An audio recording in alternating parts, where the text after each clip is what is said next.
Hello everyone, I Ankit welcome you all to another session of KDNACE. KDNACE के इस third session में हम science and technology, obituaries, awards and honours और इसके साथ साथ अपॉइंटमेंट्स और इंपॉर्टेंट डेट्स को भी डिस्कस करते हैं। तो आइए let's start with this session.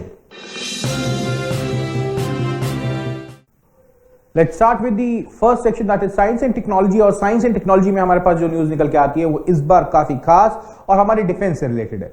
हम यहां बात कर रहे हैं भारत की indigenous supersonic interceptor missile technology की। जी हां, अगर हम मिसाइल टेक्नोलॉजी की बात करें और वो भी इंटरसेप्टर मिसाइल टेक्नोलॉजी की, तो हमें पता होना चाहिए कि दुनिया में सबसे अच्छी इंटरसेप्टर मिसाइल टेक्नोलॉजी इजराइल के पास है। लेकिन भारत भी अब इस टेक्नोलॉजी को डेवलप कर रहा है। एक नहीं, दो नहीं, बल्कि तीसरी बार सुपरसोनिक इंटरसेप्टर मिसाइल को टेस्ट फायर किया भारत ने रिसेंटली। ये एडवांस एयर डिफेंस सिस्टम है भारत का। इसे टेस्ट फायर किया गया अब्दुल कलाम आइलैंड, जिसको पहले व्हीलर आइलैंड भी बोला करते थे। इस पर्टिकुलर आइलैंड पे इसे टेस्ट फायर किया गया जो कि उड़ीसा में।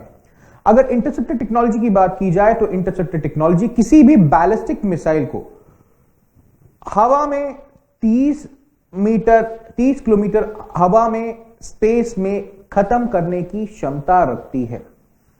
हम बैलिस्टिक मिसाइल को इस्तेमाल करते हैं किसी भी देश पे अटैक करने में। अगर इस अटैक से बचा जा सकता है तो वो इंटरसेप्टर टेक्नोलॉजी की वजह से बचा जा सकता है। इंटरसेप्टर टेक्नोलॉजी में जीपीएस और बाकी सारे ऐसे इक्विपमेंट होते हैं जो कि ट्रैक करते हैं मिसाइल को और उसे डिफ्यूज या उसके रूट को चेंज करने की भी क्षमता रखते हैं। भारत का ये recent advance air defence system Bharat के डिफेंस को अब और भी मजबूत बनाएगा। साइंस एंड टेक्नोलॉजी में हमारा सेकंड इंपॉर्टेंट जो न्यूज निकल के आती है that is from NIC CERT. मैं आपको बताना चाहूंगा NIC is national information centre. 1976 में सरकार ने इसे इंफॉर्मेशन को कंट्रोल करने के लिए और उसे सिक्योर करने के लिए बनाया था। हालांकि एडवांस टेक्नोलॉजी के आने के बाद अब हमारे पास सर्ट भी है। सर्ट यानी computer emergency response team. Minister of electronics and information broadcasting mister Ravishankar Prasad ने अभी निक सर्ट यानी दोनों को मिला के लॉन्च किया है। निक सर्ट की मदद से हम हमारे देश में जितने भी गवर्नमेंट यूटिलिटीज है उस पे होने वाले साइबर अटैक के अगेंस्ट में अपने आप को मजबूत बना पाएंगे। हमारे अगले सेक्शन की अगर हम बात करें तो वो निकल के आता है ऑबिचुरीज से। ऑबिचुरीज की अगर हम बात करें तो एक बहुत ही प्रख्यात एनिमेटर और डिजाइनर बॉब गिविंस की मैं बात करना चाहूंगा, जिनका रिसेंटली निधन हो गया 99 ईयर्स की एज में। अमेरिका के रहने वाले ये प्रख्यात वर्ल्ड लेवल प्रख्यात एनिमेटर बॉब गिविंस काफी अच्छे कार्टून कैरेक्टर्स को डिजाइन भी कर चुके थे या एनिमेट भी कर चुके थे। अगर हम इनके द्वारा कई एनिमेशंस की बात करें तो उसमें नाम निकल के आता है बनी बग्स का और एडमिट फुट का। 99 ईयर्स की एज में अभी रिसेंटली इनका निधन हुआ। अपने एनिमेशन के करियर की शुरुआत में इन्होंने सेकेंड वर्ल्ड वॉर में अमेरिका का सपोर्ट भी किया था। आइए बढ़ते हैं अपने अगले सेक्शन की तरफ। हमारा अगला सेक्शन निकल के आता है awards and honours. Awards and honours की अगर हम बात करें तो सबसे पहला अवार्ड उठाते हैं जी सिने अवार्ड, जो कि दिसंबर में दिया जाता है। हर साल में एनुअल अवार्ड है ये, हर साल के एंड में हमें देखने को मिलता है। जी सिने अवार्ड 2018 की अगर हम बात करें तो इस साल इस फंक्शन में ये award for the best actor दिया गया वरुण धवन को फॉर द मूवी बद्रीनाथ की दुल्हनिया। बेस्ट एक्टर फीमेल का अवार्ड दिया गया Sridevi for the movie mom. Best director का अवार्ड दिया गया अश्वनी अय्यर तिवारी जी को फॉर बरेली की बर्फी। बेस्ट मूवी या बेस्ट फिल्म के रूप में जो अवार्ड दिया गया वो दिया गया गोलमाल अगेन को। नेक्स्ट ग्लोबल आइकन अवार्ड दिया गया प्रियंका चोपड़ा को। इसके साथ साथ अगर हम बात करें बेस्ट मेल डायरेक्टर का अवार्ड दिया गया Amit Trivedi for the movie superstar secret superstar. Best male playback singer का अवार्ड दिया गया मिस्टर अभी सचदेवा को फॉर द मूवी हमसफर।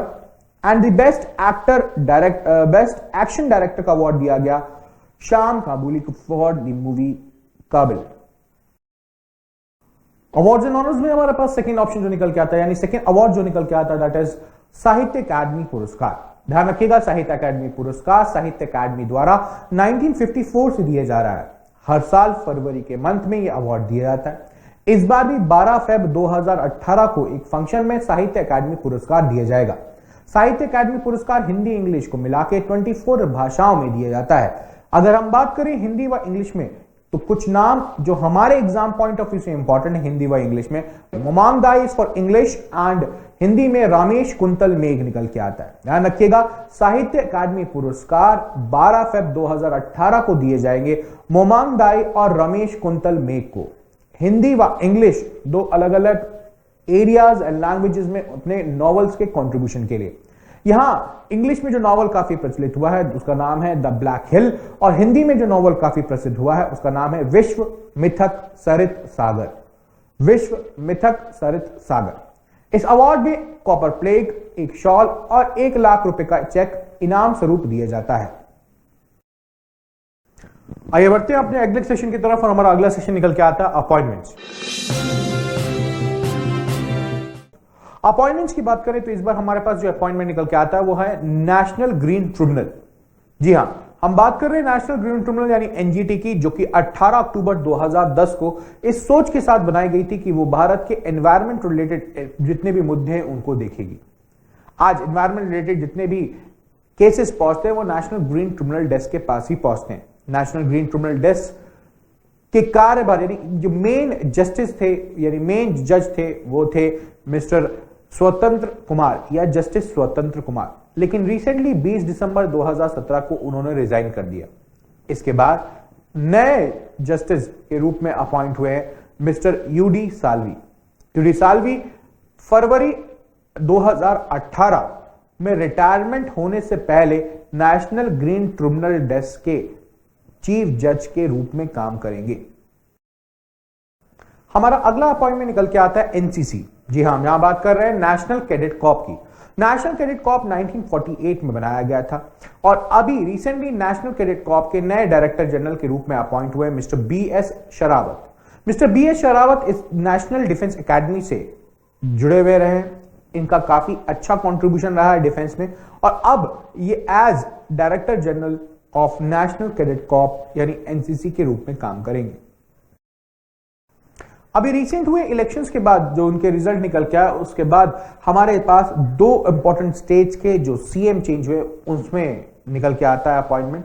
अगर हम बात करें तो हम यहां पहले 2 स्टेट्स डिस्कस कर रहे हैं। इसमें पहला स्टेट निकल के आता है chief minister of Himachal Pradesh, यानी हिमाचल प्रदेश के मुख्यमंत्री के रूप में अपॉइंट हुए mister Jairam Thakur. Next important state हमारे पास निकल के आता है Gujarat. Chief minister of Gujarat के रूप में पहले भी बड़े हुए chief minister mister Vijay Rupani ही आगे अपना कार्यभार संभालेंगे, यानी विजय रूपानी ही जो पुराने सीएम थे वही अब नए सीएम भी बने हैं, और इसके साथ साथ मिस्टर नितिन भी डेप्यूटी सीएम के रूप में अपना कार्यभार संभालते रहेंगे। हमारा अगला अपॉइंटमेंट निकल के आता है काफी रेप्यूटेड फर्म जो कि वर्ष 2013 सितंबर में आरबीआई के अंदर रजिस्टर्ड भी हुई थी। इस फर्म का नाम है आईआईएफसीएल यानी इंफ्रास्ट्रक्चर फाइनेंस कंपनी लिमिटेड। वर्ष 2006 में बनी इस कंपनी की अगर हम बात करें तो इस कंपनी के रिसेंटली मैनेजिंग डायरेक्टर चेंज हुए। इसके नए मैनेजिंग डायरेक्टर के रूप में ज्वाइन कर रहे हैं मिस्टर पंकज जैन। हमारा अगला अपॉइंटमेंट निकल के आता है फॉरेन सेक्रेटरी ऑफ इंडिया। अगर हम फॉरेन सेक्रेटरी ऑफ इंडिया की बात करें तो हमें पता होना चाहिए कि रिसेंटली नए रिक्रूटमेंट में फॉरेन सेक्रेटरी ऑफ इंडिया के रूप में अपॉइंट हुए मिस्टर विजय केशव गोखले। मिस्टर विजय केशव गोखले की अगर हम बात करें तो इससे पहले वो एम्बेसडर के रूप में काम कर चुके हैं कई कंट्रीज के साथ। इंडियन एम्बेसडर थे to the countries like China, Germany and Malaysia. I repeat again, foreign secretary of India के रूप में नए अपॉइंटमेंट यानी नए रिक्रूटेड हुए हैं कौन? Mister Vijay Keshav Gokhale. Moving towards the last section of this programme that is केडी नेज। लास्ट सेक्शन हम उठाते हैं important days and their themes. Important days and themes में हम दिसंबर के लास्ट 2 वीक्स को हम लोग डिस्कस करने वाले हैं। तो let's start with the first day that is 18th of December. 18 दिसंबर को मनाया जाता है इंटरनेशनल माइग्रेंट डे। जहां हम बात कर रहे हैं माइग्रेंट मतलब वो लोग जो किसी एक जगह से दूसरी जगह पलायन करते हैं, चाहे वो रोजगार के ऑप्शन के लिए हो, चाहे वो अगर हम बात करें एक जगह से दूसरी जगह एनवायरमेंटल रीजन की वजह से हो, कई रीजन की वजह से लोग एक जगह से दूसरी जगह पलायन करते हैं। फिलहाल इंटरनेशनल माइग्रेंट डे हर साल 18 दिसंबर को मनाया जाता है, जहां ऐसे माइग्रेशन के कॉन्सेप्ट्स को एनहांस करने की बात, इसके साथ साथ माइग्रेशन को प्रमोट व इसके प्रपोजल को बताने की भी बात की जाती है। इंटरनेशनल माइग्रेंट डे का इस बार का थीम का save migration in the world on the move, save migration in the world on the move. हालांकि इसी दिवस पे ग्लोबल माइग्रेशन इंडेक्स भी निकाला जाता है। ग्लोबल माइग्रेशन इंडेक्स की अगर हम बात करें तो भारत दुनिया में पहले नंबर पे आता है, वो देश जिसके सबसे अधिक लोग दूसरे देशों में जाके पलायन करते हैं। अगर हम बात करें ऐसे केस में सबसे ज्यादा लोग जो पलायन कर रहे हैं वो रोजगार के ऑप्शन के लिए कर रहे हैं। भारत से कई देशों में लोग जाते हैं, जिसमें यूनाइटेड अरब एमिरेट्स उभरता हुआ एक ऐसा देश है जहां भारत के लोग बहुत तेजी से जा रहे हैं। हमारा सेकेंड और इंपॉर्टेंट दिवस निकल के आता है 19 दिसंबर। 19 दिसंबर को मनाया जाता है liberation day. 56th liberation day बनाता है गोवा। जी हां, आपको पता होना चाहिए 450 साल यानी 450 इयर्स पोर्चुगीज लोगों की कॉलोनी बना रहा गोवा, और आज से 56 इयर्स पहले पोर्चुगीज लोगों ने गोवा को खाली कर दिया, और तब से लगातार हर साल लिबरेशन डे के रूप में इसी दिवस को मनाता आ रहा है गोवा। अगर हम बात करें गोवा की तो ये इकलौता ऐसा स्टेट है जो कि अपने कुछ अलग यानी यूनिफॉर्म सिविल कोड को भी फॉलो करता है, यानी कुछ अलग नियम व कानून को भी फॉलो करता है। हमारा अगला इंपॉर्टेंट दिवस निकल के आता है 22 दिसंबर। 22 दिसंबर को मनाया जाता है नेशनल मैथमेटिशियन डे। मैथ्स एक ऐसा पर्टिकुलर सब्जेक्ट जिसमें काफी लोगों ने काफी अच्छा कंट्रीब्यूशन दिया है, लेकिन मिस्टर श्रीनिवासा रामानुजन जी के बर्थडे पे ही मैथमेटिशियन डे मनाया जाता है, यानी मैथ्स दिवस मनाया जाता है। नेशनल मैथ्स दिवस इस पर्टिकुलर व्यक्ति के बर्थडे पे इसलिए मनाया जाता है क्योंकि श्रीनिवासा रामानुजन ने मैथमेटिशियन के केस में यानी मैथ्स के केस में काफी अच्छा कंट्रीब्यूशन दिया है।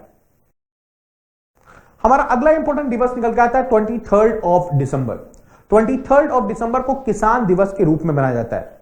भारत के 5वें प्रधानमंत्री चौधरी चरण सिंह जी के बर्थडे को ही हम किसान दिवस के रूप में मनाते हैं। जी हां, किसान दिवस यानी फार्मर डे की अगर हम बात करें, ये इस व्यक्ति के यानी अगर हम बात करें भारत के प्रधानमंत्री 5वें प्रधानमंत्री के बर्थडे पे इसलिए मनाया जाता है क्योंकि चौधरी चरण सिंह जी का कंट्रीब्यूशन एग्रीकल्चर के क्षेत्र में काफी रहा है।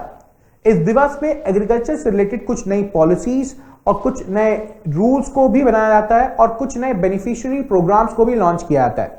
किसानों के बीच में जागरूकता, जिससे कम दाम में अधिक से अधिक फसल उगाई जा सके, इसकी भी जागरूकता फैलाई जाती है। चौधरी चरण सिंह जी ने काफी अच्छा कंट्रीब्यूशन दिया था। वो काफी प्रख्यात प्रधानमंत्री भी थे और कहा जाता है कि वो इकलौते भारत के ऐसे प्रधानमंत्री थे जिन्होंने लोकसभा में कभी कदम भी ना रखा। हमारा अगला इंपॉर्टेंट दिवस निकल के आता है 25 दिसंबर से। 25 दिसंबर को मनाया जाता है गुड गवर्नेंस डे।